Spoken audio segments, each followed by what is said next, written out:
Okay, so we're here on one of our walks as a committee, just doing a quick recce of somewhere we might bring the group on. And Bri's kindly agreed to share some thoughts. So, Bri, first of all, thanks very much. Yeah, no and worries. Thanks for setting this up, mate. It's much appreciated for all of us that are on the committee, never mind everyone else that's on the walks. I think I just want to start off, talk us through a little bit about why you set this up in the first place. Well, Colin, it all just come from my own experiences in life. I think I've said it on a podcast, and I really don't like repeating myself, but if it's for what we're going to do moving forward this year, I'll gladly say it again. Just I've become so lonely as a man, mate. I was changing a lot. My kids were getting older, didn't need me as much. I was going through a bit of a thing with my own family, the family that I grew up with, and a bit of change was going on there. We weren't really getting each other. And I weren't really seeing any of my old friends that I grew up with, and I was just really lost in society. And then lockdown come, I was forced to stop, reassess myself. I was probably a workaholic at the time, as I'd isolated myself, probably from society, and put everything into work. And then I started coming out and finding these places here that we're seeing around us now. But I was doing this all on my own, still getting out my own space in my own head. And yeah, I just had this overwhelming feeling that God, people need to see this. If you're not doing it already, if it's making me feel like this, God, it can make anyone feel like this.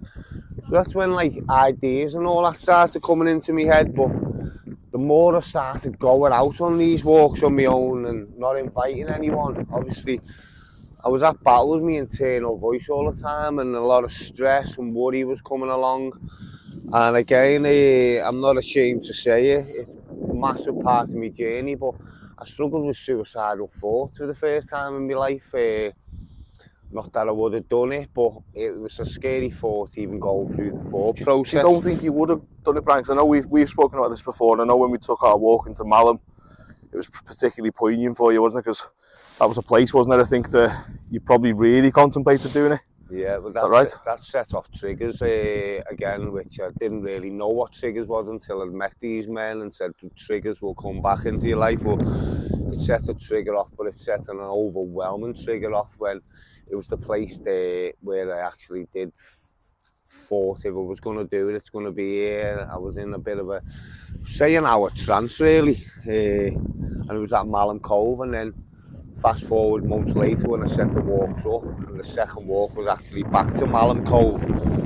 It must have been tough. It was really tough, but what got me through it, Colin, was when I turned around and we had 40 men following us, and we were there for a purpose this time. I was there once before for a reason, and then to turn around that day to see another 40 men following me, that was the reason why I was there that day. So, Bri, while we're out here on one of these walks and doing the recce, I mean, bloody hell, look at this. This is what it's about, isn't it? That's what we do, mate. It's what fills our cups, this stuff. So you talked just before about, you know, you felt that, you look back and there was a reason for it this time. You were at Malham, there was a load of people behind you, there was a purpose for doing it. You know, when was the first walk that you did, first of all, with a group? Yeah, I think it was just testing the water first. I think the first ever walk was come, as I put it on my social media, if anyone would, I was going out in my car, me and my wife were going for a walk, and I had 3 spare seats in the back of my car. And I just said, is there anyone out there who's been watching me going on these walks, want to come and experience it? There's 3 seats in my car. And you know what? 2 girls and another lad took her up. I knew them in the community, but they'd been watching me and they wanted to do it, so they took me up on the offer, and we ended up going out for the day. And wow, it was amazing. They were like so thankful and grateful. And I thought, right, from a car, where can we go from a car now? And then I thought of the bus idea, and then the bus got a bit complicated, as we know, we've talked about, and then we went back to a car share. Only for the blokes though? Yeah, only for the blokes. The women, we set the women up, and they were great at paying, but trying getting men off £20 off men was a nightmare. It really sent me back into a mental health state again, mate. So I decided to go to a car share again, mate, and it's been great from there. So yeah. And we're talking about, in terms of the numbers, Because I know you talked about this a little bit. You were disheartened at times, weren't you? Because you were up to 30, 40s. Yeah. Then there was 15 people coming. And I remember a conversation we had and you were saying, do you know what? It's about the people who need this Yeah. will come. Yeah. And if it's 5, then that's fine, because they're the 5 who need to be on this walk, and Definitely. changing your mindset to it. So to help a little bit. That was my mindset as well, mate. So again, I had to address my own mindset. So I was accumulating numbers as success. That's a success on my thingy. And then when I spoke to my wife about it, it was like, it's really not about numbers. It's about the right people coming. You can have mass amount of numbers turning up, but if they're not turning up for the right reasons, and in the terms of right reasons, what I'm talking about there is, this isn't really a walk for men who want to come and talk about how Liverpool or Everton are doing, or this is a walk for talking about how you're doing in life, not anything outside you. This is about getting the best out of your life again, not the best about how Jurgen Klopp can tinker with the team and throw Jordan Henderson out. These things don't save you, and don't get me wrong, there's a lot of men who are involved in football and invested in football and they love it. And I was once one of them men, but sometimes things change and we can go over the same stuff all the time and not address the right stuff. So that was right stuff in life and issues. I think that we're good at that as well, aren't we? As blokes, we're good at talking about football. We're good at talking about anything that avoids us talking about our emotions. Yeah, see it as a massive distraction now over the years, which has kept us in probably a low frequency. As we keep going on, I keep talking on these walks about people who have educated myself off the Mark Scanos, the Martin Bones of life. And it's just, you're learning off these men and growing and then passing on the information on these walks. So yeah, mate, unbelievable. Looking there, it sounds like when you first started these, it was very much about your own therapy and you healing yourself. And it's become something different, hasn't it? As you started to grow in numbers and get people on these groups, what's it about now for you? What's the aim? The aim now is basically, you know, at the end of the last year, I just been finding it hard running all this on my own. So, you know, I've reached out to 6 men who were seen thriving on these walks, who were helping other men. And it's all about, really, my motto of it is like, if I can get myself to feeling as good as I'm feeling now, it's possible for any man to do this just by tapping into some something. So if we lift another 6 up, if we've seen 6 men thriving, the aim now is them 6 men are then going to lift another 10. And then them 10 are going to lift another 10. And before you know it, we're going to have hundreds of men in the community, hopefully feeling the way I feel. And it's not to say that I feel great every day and I'm winning every day. I still have me down days. I still have the days that pull me back in again. But where it's different now is I've allowed myself to fill it. I call it like a first aid box of all these coping mechanisms, either whether it's cold water therapy, a breath work, a meditation, picking the phone up and checking in with some of these amazing men who have met over the last 2 years. It's all forms of a release, and together with the team that we put together, we're just going to touch and open up to so many men in the community. So, and you've got the tools now, haven't you? And it is about passing that on. And it's difficult, isn't it? As you just said there, I think sometimes we're all guilty. We put on social media, even ourselves, it could look like, oh, we are having the best time of our lives every single day of the week. Look at us on these walks, we know everything. And you know, you've always been at pains to point out that we don't know everything. We're not clinical psychologists. No. We're not having perfect days every day, but it's about how you cope, isn't it, in those downtimes? 100%. I mean, a big part of these walks has allowed us to do that. Is I brought to it just by witnessing myself of men sitting in a circle through Men Without Masks that I went on with.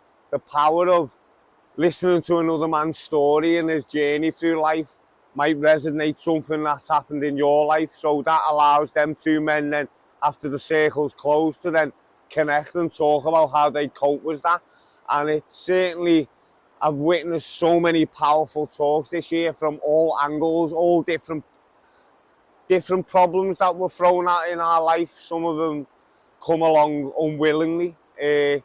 I've seen emotion in the group where at the very beginning of the walks where men were getting upset through men's talking, but then hiding their emotions with the hands, and it's just something that, again, that we've done as a man. We tend to feel emotions and then say, well, we can't do that, and then we hide away and we're shy of letting them emotions. On these walks, anything's open. We cry, we laugh, we talk, and we share things together. So, and it is. People feel comfortable to do it as well, and that's something special, isn't it? I don't think, you know, it's hard to bottle that or to teach that, isn't it? But we've definitely got that where, as you said, you'd see people and they say it themselves. I've said it myself. Not the type of person to express emotion that often, but, you know, then I've been sat with you for half an hour and we've been in tears. And I think that's, you set this up specifically for men to begin with, for that reason, didn't you? That we don't show our emotions. Hence why we've got the most suicides, you know, per population. I think, what is it, 3 times as many men commit suicide as women. Yeah. It's crazy, but you are now looking, aren't you, at Thrive doing something slightly different and going out into the community and opening up a little bit, is that right? 100%. I mean, I feel now like we put in a team of men of different ages, different backgrounds. We've got family men on the committee. We've got young men from the age of 21. And we've got men on the journey who have thrived over the last 12 months through drug addictions. We've just witnessed an amazing video that's just went onto the group this week by probably one of the most inspirational men who went through a tough journey last year. He's come open on his own drug addiction, and he now wants to help other men in the community get to where he's at. Now, that's just powerful. That's a man who, if people watch his video, didn't really want to come on the walk. He was forced to come on the walk by his wife and bring his son as a bit of a crutch. Now he's with us today on our first committee walk, and he's coming out with all ideas of what he can bring to the community, and this is exactly why I set this up, Col.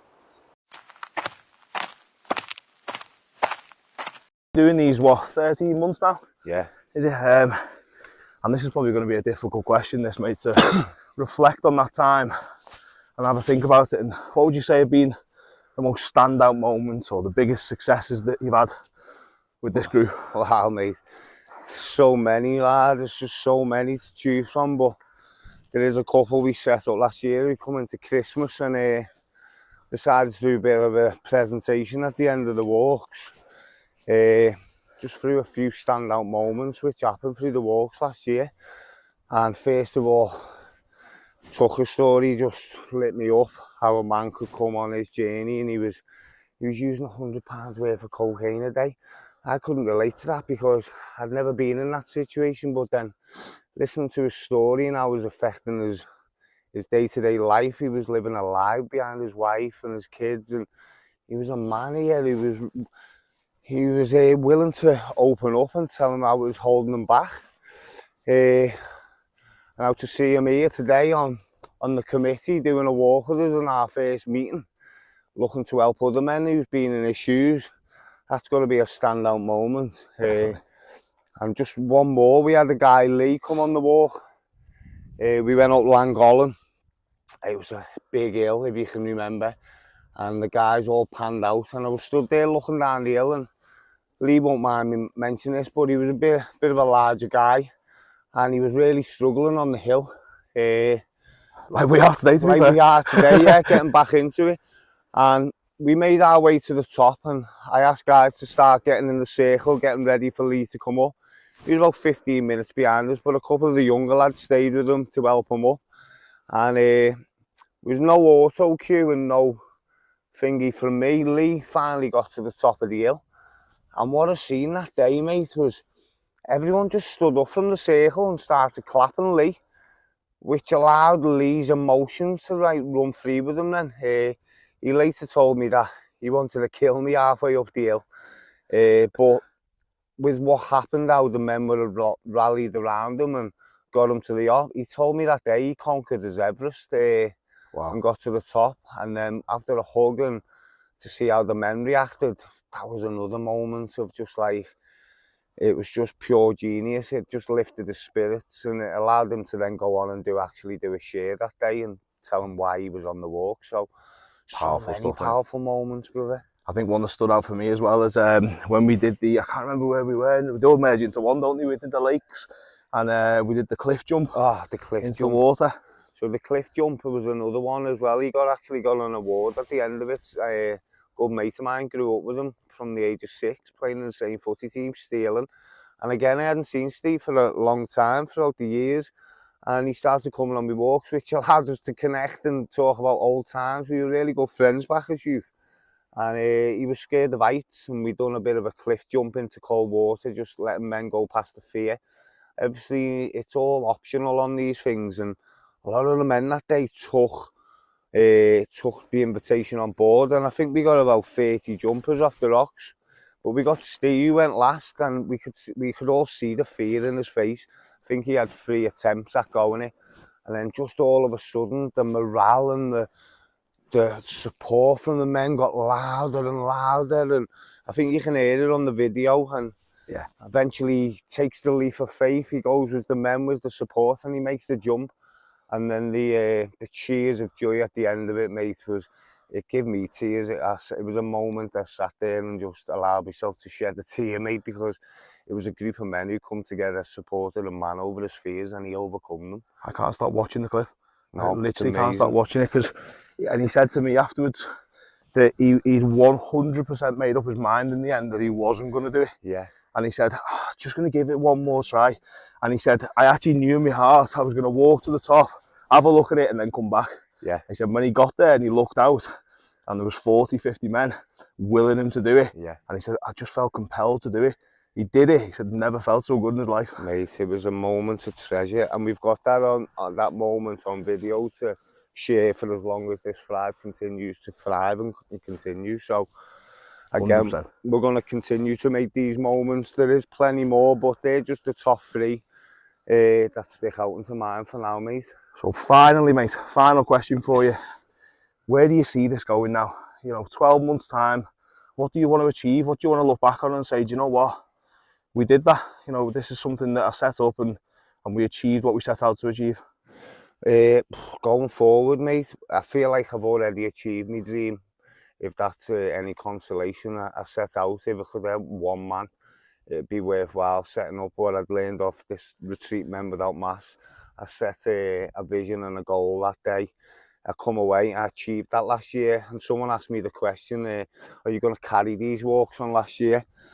And it was a case of just turning around and seeing 40, 50 men following us on the Christmas walk for the simple answer of, how can we stop this? It's not. So the next stage then was to get men involved. A committee, like we said, touched on before, 5 men who I seen shining over the 12 months, and give them a platform to share their experience, bring their ideas to the table. And from that, as we're on the first walk today, things are happening already. We've got local community groups, we've got the council wanting meetings with us next week. And we're in no rush to go any faster than what we're going. We're doing a great job as it is, but there's a lot more to come from Thrive. We want to start probably learning the more youth, the 14 to the 18-year-olds. We're going to introduce the women's walk back into the fold. We're definitely going to continue with the men. Could be a lot of people happy with that. Managing the social media pages, and that's the constant question, when are we doing it, when are we doing it? Of course, well, again, this is why we're out here today, to put some structure moving forward so we can relay the information out to these people who are looking at us and wanting to get involved. Now, the women's walk, wow, they were asking me last year, can we come and get on the men's walks? But after speaking to all the men, it was a definite no that was going to happen. Men need their own time. And I agree, women need their own time. So we've done a few trial runs last year on my own with the women, and the response was unbelievable. We got a good firm of women going out. Died off a little bit for the winter, but again, we're getting so much inquiries about it that we cannot afford. Women are in our community as well. They're the mother of our children. They're more important. They're much as important as men. And over the years, I'm noticing different struggles that we go through. So we all go through struggles, but it's just how we handle it. Different with men and women. So yeah, loads to look forward to, mate. Exciting times, mate. And just finally, from me personally, Bri, I just want to say a massive thank you. I think, we've spoken, God, we met each other probably 30 years ago. Yeah. close to having a scrap on the footy pitch, I think, if I remember right. And didn't see each other again. And then come back into doing these walks, and you know, personally felt like a little bit of a fraud to start with, I'll be honest with you. Yeah. Thinking, I think I'm here for the cold water dips more than anything. And then realising that there was something missing, you know, and these walks have just fulfilled that purpose for me. And I think for a lot of other men as well, what you're doing, mate, is absolutely massive. And it's just huge thank you. Yeah, mate, do you know what? I feel it every day. People coming up to me saying about the walk, so my cup's over, filling the overwhelming messages I've got. But now I've got a support work, my own support work of 6 men in the community that I haven't got to carry all these messages I've been getting off men over the last year.